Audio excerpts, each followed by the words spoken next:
নমস্কার বন্ধুরা, পেটুক বাঙালির রান্নাঘরে আপনাদেরকে স্বাগত জানাই। আমার মতো যারা সয়াবিন একদমই খেতে পছন্দ করেন না, আজকের রেসিপি কিন্তু তাদেরই জন্য। এই রকমভাবে যদি সয়াবিন আপনারা বানিয়ে খান, কথা দিচ্ছি সয়াবিন কিন্তু আপনারাও খুব খেতে ভালোবাসবেন। চলুন দেখে নিই রেসিপিটি। এখানে আমি কাপ মেজার করে 3 কাপ মতো সয়াবিন নিয়েছি। আপনারা আপনাদের পরিমাণ অনুযায়ী সয়াবিনটা নিয়ে নেবেন। এবার এই সয়াবিনটা আমি এখানে দেখুন গরম জল হতে দিয়েছি, তার মধ্যে দিয়ে দিলাম নুন। এবার সয়াবিনগুলো দিয়ে খুব ভালো করে 10 মিনিট আমরা ফুটিয়ে নেব। রেসিপিটি খুবই দুর্দান্ত হতে চলেছে, তাই স্কিপ না করে অনুগ্রহ করে পুরো রেসিপিটি দেখার অনুরোধ রইল।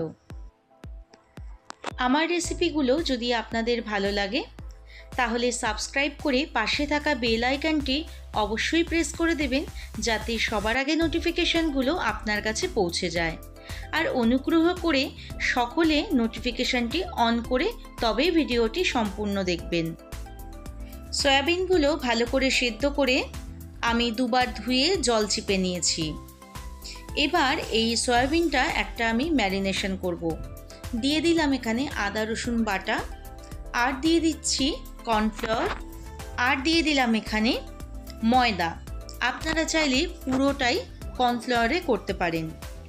দিয়ে দিলাম স্বাদ মতো নুন এবং কাশ্মীরি লঙ্কা গুঁড়ো, আর ঝালের জন্য দিয়ে দিলাম লাল লঙ্কার গুঁড়ো। এইবার সমস্ত উপকরণের সাথে সয়াবিনটা আমাদের খুব ভালো করে মিশিয়ে নিতে হবে। আর দিয়ে দিচ্ছি আমি এখানে সয়া সস 1 চামচ। রেসিপিগুলো আপনাদের যদি ভালো লেগে থাকে একটি লাইক, কমেন্ট ও শেয়ার করতে বন্ধুদের সাথে ভুলবেন না।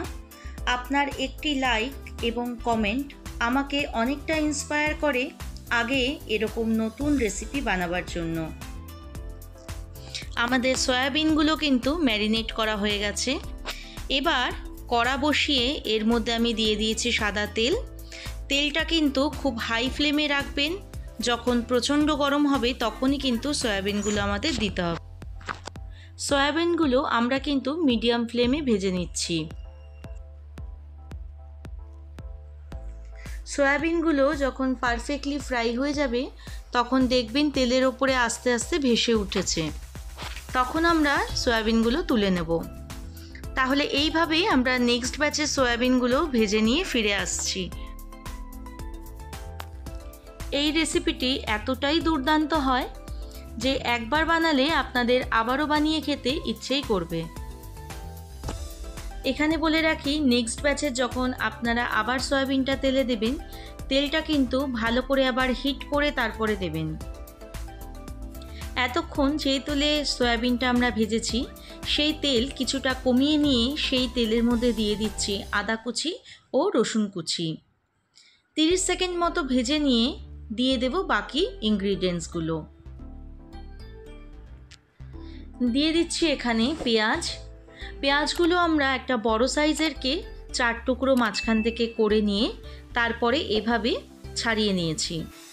পেঁয়াজটা যখন দেখবেন একটু ট্রান্সপারেন্ট হয়ে এসেছে তখন দিয়ে দেব রেড বেল পেপার, ক্যাপসিকাম আর ইয়েলো বেল পেপার। এই ধরনের ইন্দো চাইনিজ রেসিপিগুলো আমরা কিন্তু কখনোই লো ফ্লেমে রান্না করব না। সব সময় আমাদের গ্যাসের ফ্লেমটা কিন্তু হাইতে রেখেই করতে হবে। হাই ফ্লেমে রেখে করলে দেখবেন সবজিগুলোর মধ্যে একটা ক্রাঞ্চি ভাব থাকে, যেটা আমরা সকলেই খুব পছন্দ করি। এবারে দিয়ে দিচ্ছি ওপর থেকে টমেটো সস, দিয়ে দিচ্ছি গ্রিন চিলি সস, দিয়ে দিচ্ছি সয়া সস এবং পরিমাণ মতো নুন, আর দিয়ে দিচ্ছি স্বাদ মতো চিনি। বন্ধুরা, আশা করি দেখে বুঝতেই পারছেন রেসিপিটা কতটা কালারফুল। সত্যি এই রকম রেসিপি দেখলে কিন্তু মনটা একদমই আমাদের সকলের ভরে যায়। এই কারণেই কিন্তু কিছুটা ইন্দো চাইনিজ রেসিপি অথবা চাইনিজ রেসিপিগুলো আমাদের সকলের কাছেই ভীষণ জনপ্রিয় হয়ে উঠছে।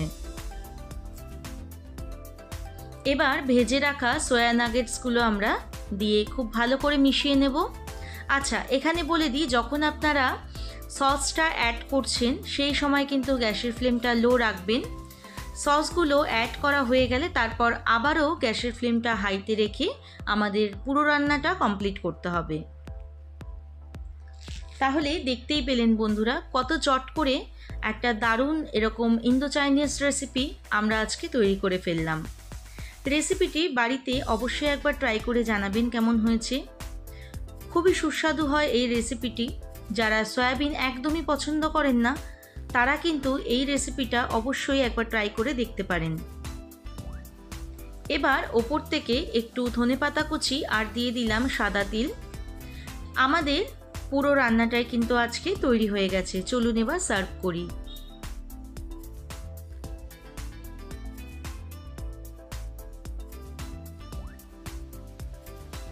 আজকের রেসিপি আপনাদের কেমন লাগলো অবশ্যই জানাবেন। ভালো লাগলে একটি লাইক, কমেন্ট ও শেয়ার করতে ভুলবেন না। তাহলে আজকের রেসিপি এই পর্যন্তই। দেখা হচ্ছে অন্য কোনো এক নতুন রেসিপির সাথে। ভালো থাকবেন, সুস্থ থাকবেন।